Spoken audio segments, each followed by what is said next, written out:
du côté de la porte de Namur à Ixelles. Hier en fin de journée, le quartier Matongé était le théâtre de violents affrontements entre la police et des sympathisants d'Étienne Tshisekedi, candidat à l'élection présidentielle congolaise.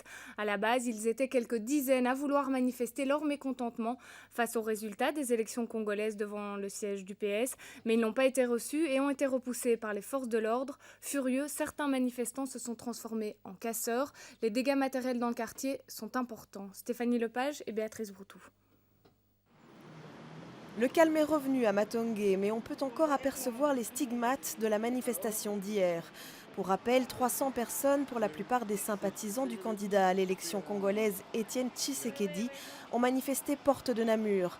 Mais vers 18h30, alors qu'ils sont repoussés vers la Chaussée-d'Ouave par la police, les événements dégénèrent. Résultat, plusieurs vitrines volent en éclats, dont celle du cinéma Vendôme. De nombreuses voitures sont également saccagées, comme celle de Francesco. C'était une catastrophe totale, c'était une masse de gens impressionnants. Tout un coup, ça déclinait le combat, c'était le casse total partout. Les voitures, vitrines, cinéma, restaurants, partout, c'était quelque chose d'impressionnant. Tu as eu peur? Quand même, assez, oui.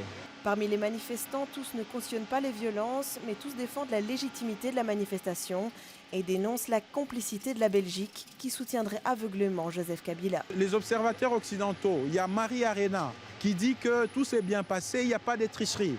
Et c'est ce qu'on dénonce. Et nous, on manifeste ici à Bruxelles pour dénoncer les Belges. Ils sont complices avec le gouvernement de Kabila. Ils veulent le maintenir au pouvoir. Pourquoi? Parce qu'il va défendre leurs intérêts et nous, on en a marre.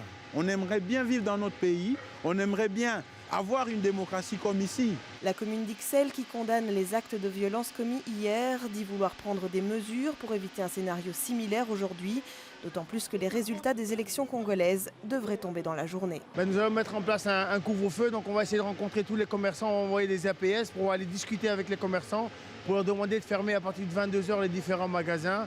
Et à 22h, on mettra un couvre-feu dans tout le quartier. Vaille que vaille, on constate les dégâts en aspirant au calme. Mais à Matongé, la tension reste palpable.